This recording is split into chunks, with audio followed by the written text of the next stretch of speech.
A graça e a paz do Senhor Jesus. Amém. Salmo 34, versículo 11, que é o versículo que inicia a segunda parte desse salmo. Diz assim, esperar.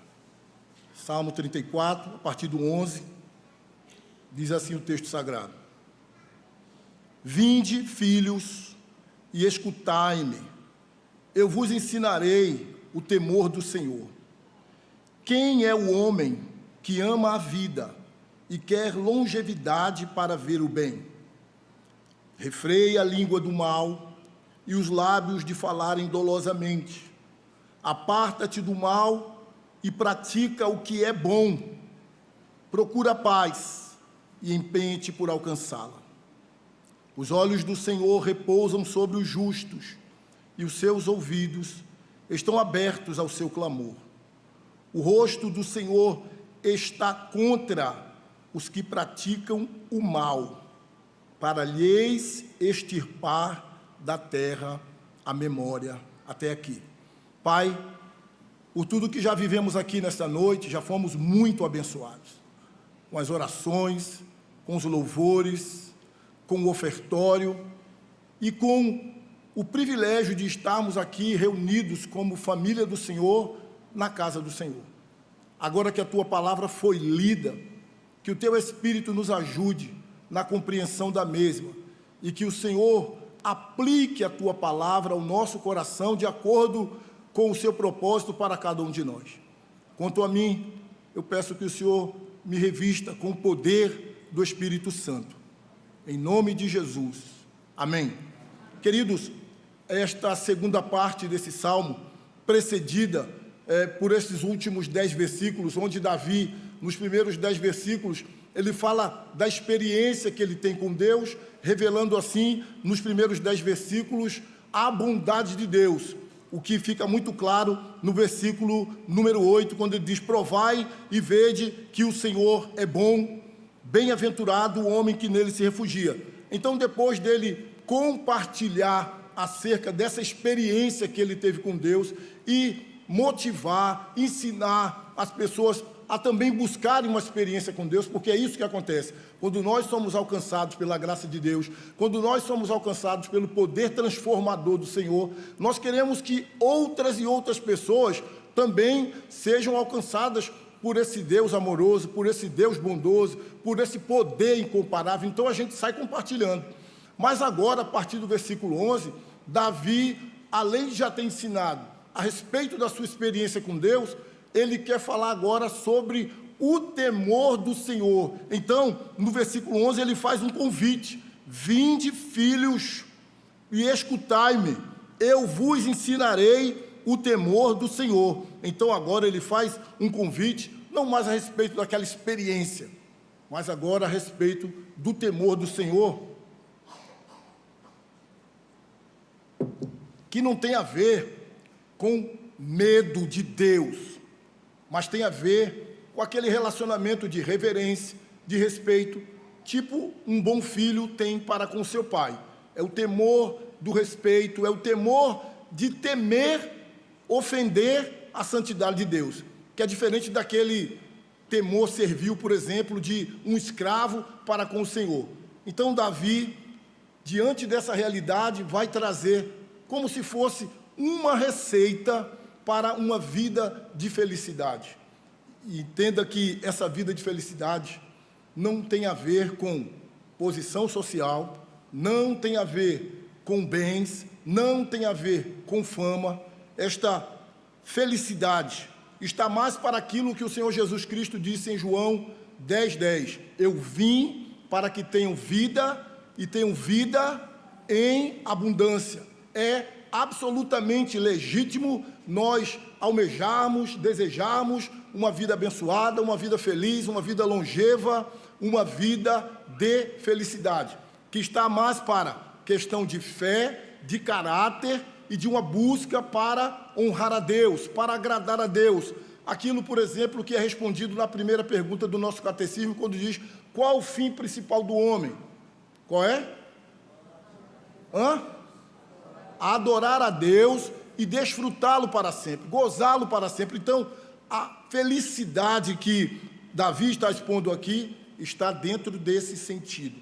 Não exclui lutas, não exclui adversidades, mas é uma felicidade real, porque está pautada, sobretudo, em um relacionamento de temor a Deus, de reverência a Deus. Então, a partir do versículo 12 até o 14, ele fala como se fosse dessa receita, dizendo assim: quem é o homem que ama a vida e quer longevidade para ver o bem? Temos pessoas aqui assim, que ama a vida e quer ver o bem, quer ver a felicidade na sua vida? Diga amém. Amém. Aí ele diz: refreia a língua do mal e os lábios de falarem dolosamente.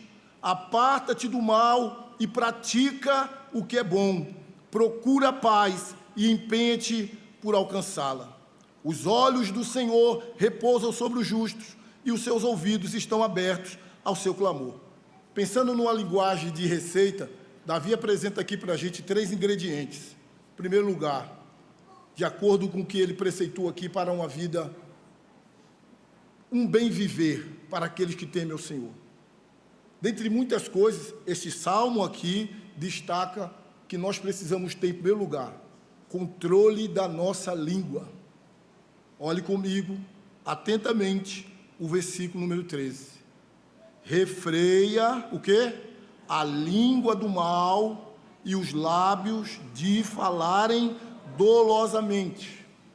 O cuidado, o controle que nós devemos ter com a nossa língua. A nossa língua não deve ser aquela chamada língua solta. A nossa língua não deve ser aquela que desata em trazer comentários maldosos acerca do nosso próximo. Tiago diz que a língua é um pequeno órgão, mas ela é difícil de ser domada, e quem controla a língua, controla todo o corpo. E o salmista está dizendo: olha, refreia a tua língua, para que você não traga problemas para a sua vida. Quantos problemas, às vezes, nós nos colocamos porque falamos demais, porque nos metemos em coisas que não era da nossa alçada, porque abrimos a boca demais.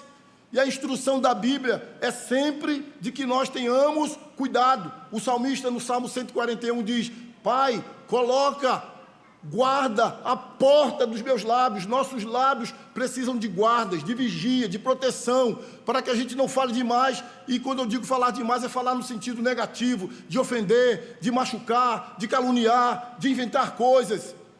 Por outro lado, a Escritura ordena em Provérbios, em Colossenses, em Efésios, que a nossa boca, nossa palavra, ela deve ser usada, por exemplo, em Efésios 4, 29, para edificar, para transmitir graça, que ela deve ser colocada em momentos oportunos. E em Colossenses 4, 6 diz: a palavra dos seus lábios sejam palavras temperadas com sal. O sal serve para quê? Para dar aquele sabor, para temperar aquela comida. Você faz a comida que for, se o sal não estiver presente, não realça o sabor. Então, Paulo está dizendo lá aos Colossenses que a sua palavra seja sempre agradável e temperada com sal. A nossa palavra, querido, deve ser não como espada que fere, isso diz Provérbios, mas como medicina. Espada machuca, espada fere, espada mata, mas a nossa palavra deve ser como medicina, que leva cura, que leva bálsamo, que leva refrigério. Então, dentro dessa receita de Davi para o bem viver, para uma vida de felicidade, a primeira situação que ele coloca para nós é: refreia a tua língua do mal. Amém, irmãos? Que a nossa língua, nossa boca, nossas palavras não sejam para ferir, não sejam para machucar, não seja para condenar, mas seja para edificar, para consolar, para ajudar, para animar, em nome de Jesus. Então, controle a língua. Controlemos, né? Porque é primeiro para mim a palavra. E no versículo 13, um outro aspecto, um outro ingrediente dessa receita. Aliás, versículo 14. Aparta-te do mal e pratica o que é bom. Procura a paz e empenha-te por alcançá-la. Cultive a prática da bondade. Busque ser uma pessoa bondosa. Peça a Deus: Senhor, faz de mim um instrumento da tua justiça, um instrumento de bem, um instrumento de bênção, que eu seja uma pessoa que busque fazer o bem, conforme Gálatas diz, que nós devemos fazer o bem a todos, principalmente os irmãos da fé. Em Gálatas diz também, 6:9, não nos cansemos de fazer o bem. Romanos diz que nós não devemos pagar o mal com o mal, mas nós devemos vencer o mal com o bem. Nós precisamos ser pessoas que cultivem a prática da bondade, independente do outro. Porque às vezes a pessoa diz, se me tratar bem, eu trato bem. Mas se me tratar mal, aí você vai me conhecer. Não, o cristianismo está justamente quando nós, ao sermos maltratados, tratamos bem. Ao sermos injuriados, nós fazemos o bem. Nós buscamos ser bondosos. E ele está trazendo isso como aspectos para uma vida feliz. E é como um bumerangue, irmãos. Quando você faz o bem volta também para você. Quando você é bondoso, a bondade volta também para você. E como cristãos, nós estamos expressando o caráter do nosso Deus. 1 Pedro, capítulo 2, versículo 23, vai dizer que Jesus, quando era ultrajado, não ultrajava. Quando ele é maltratado, ele não maltratava, mas ele entregava todas as coisas àquele que julga retamente. Não queira ser o juiz das suas causas. Não queira pagar na mesma moeda. Olha para o maior exemplo que nós tivemos, que quando recebia o mal, ele dizia, Senhor, perdoa, porque eles não sabem o que fazem. Então Jesus era bondoso, inclusive para com aqueles que eram maldosos com ele. E nós somos discípulos, seguidores, nós somos cópias do Senhor Jesus, e temos também que aprender a cultivar a prática da bondade. Não é só deixar de fazer o mal. Veja, o texto diz, aparta-te do mal, pratica o que é bom. Então não é só apartar do mal, o mal eu não faço. Não, é não fazer o mal, mas praticar a bondade. As pessoas estão procurando felicidade em tantos caminhos estranhos, em tantos caminhos escusos, mas a receita da Bíblia é simples. É você ter uma vida que leve em consideração ética, virtudes que nós encontramos dentro da palavra de Deus. A ética de não usar a nossa boca, a nossa língua para matar o outro, para ferir o outro, mas controlar a língua quando vier a vontade de fazer isso. A virtude de buscar ser bondoso. Colossenses capítulo 3, versículo 12 diz que nós devemos ser revestidos de bondade. Para que ser revestido de bondade? Para praticar o bem, para fazer coisas boas. Revestivos, pois, de ternos afetos de bondade, humildade, mansidão, misericórdia, longanimidade, paciência, para que essas virtudes possam marcar a nossa vida. E por último, o último ingrediente dessa receita está aqui. Os olhos do Senhor repousam sobre os justos, e os seus ouvidos estão abertos ao seu clamor. É muito consolador, prazeroso, abençoador sabermos que, como povo de Deus, nós temos os olhos do Senhor sobre nós. Amém, irmãos? Amém. Nós somos os justos. Quem é o justo? Quem são os justos? Aqueles que foram justificados por Jesus. Quem aqui foi justificado por Jesus? Os olhos do Senhor estão sobre a sua vida. Os ouvidos do Senhor estão atentos ao seu clamor. É consolador sabermos que em meio às agonias da vida, às adversidades da vida, aqueles que temem a Deus não estão isentos, aqueles que são os justos não estão isentos das adversidades, das tribulações, das angústias, mas é consolador demais você ter dentro do seu coração a certeza que os olhos do Senhor estão sobre você, que os ouvidos do Senhor estão abertos ao seu clamor, como ele mesmo testemunha no versículo 6, clamou este aflito, e o Senhor o ouviu, e o livrou de todas as suas tribulações. Já cantamos aqui nessa noite, quão importante nós orarmos, que os céus estão abertos, que falar com Deus traz paz ao nosso coração. Já ouvimos aqui nessa noite a importância da oração e trazer a importância da oração, certos de que os olhos do Senhor estão sobre nós, os ouvidos do Senhor estão abertos ao nosso clamor. Então, queridos, o bem viver, que diz respeito à nossa fé, ao nosso caráter, ao nosso desejo de honrar ao Senhor e agradar ao Senhor, passam por essas práticas, de controlar a nossa língua, de praticarmos a bondade e de consolarmos-nos com a certeza de que os olhos do Senhor estão sobre nós e que os seus ouvidos estão atentos ao nosso clamor. Mas eu queria lembrar você que assim como o Senhor, Ele tem os olhos sobre os justos, a sorte dos ímpios é diferente. Ele diz: o rosto do Senhor está contra os que praticam o mal, para lhes extirpar da terra a memória. Eu quero lembrar vocês aqui, se Deus for por nós, quem será contra nós? Agora, ai daqueles que Deus são contra eles. Exemplo, Pedro estava preso, sem nenhuma perspectiva de ser preso. Tudo era contra ele, todos eram contra ele. Os únicos que estavam a seu favor eram um povo fraco, pequeno e sem recurso. Mas aquele povo fraco, pequeno e sem recurso se pôs de joelhos diante de quem? De Deus. E Deus, como tem os seus olhos sobre os justos e os ouvidos abertos para com o seu povo, ouviu a oração de Pedro e foi lá e libertou Pedro quando tudo era contrário, porque para Deus não há nada impossível.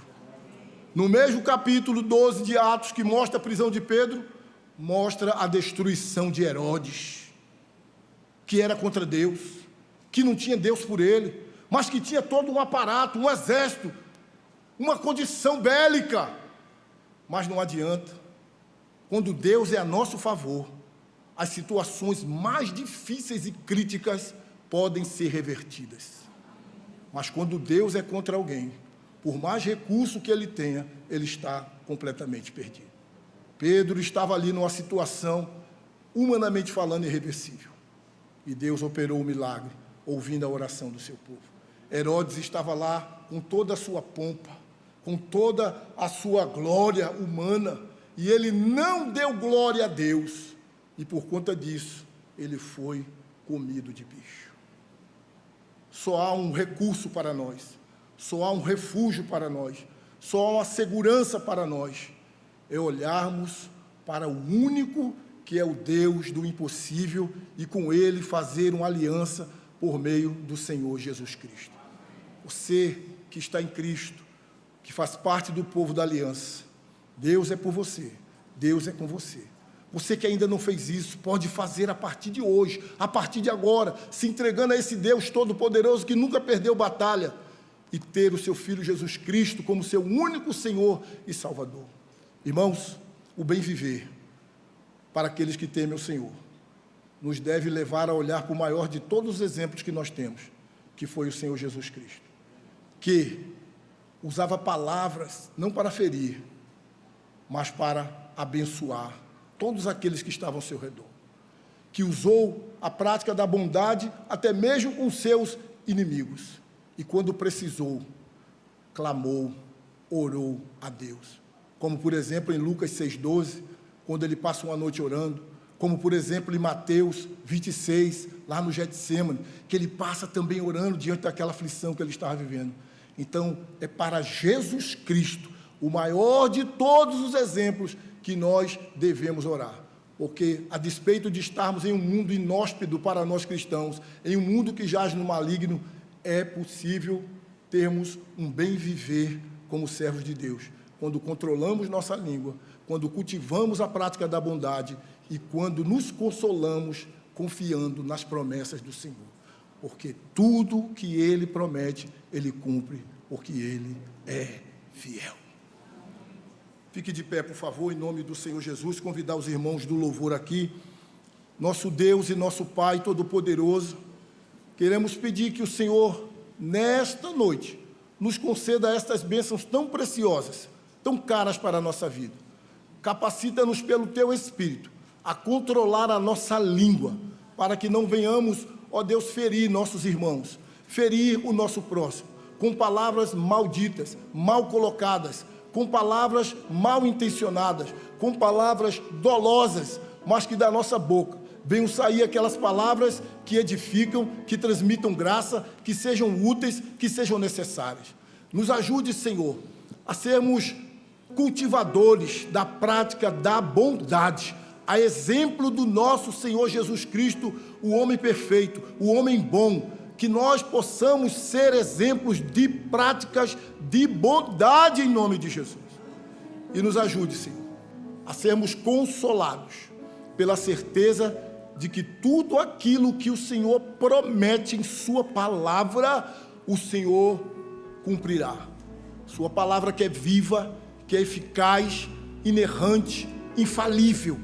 Que a nossa crença esteja na palavra do Senhor e que assim sejamos consolados dia após dia pela promessa do Senhor que não falha. Nos abençoe, Senhor, e nos ajude a vivermos, a despeito das lutas, uma vida feliz, uma vida abençoada, uma vida para a Tua glória, em nome de Jesus. Amém. Cantemos ao Senhor.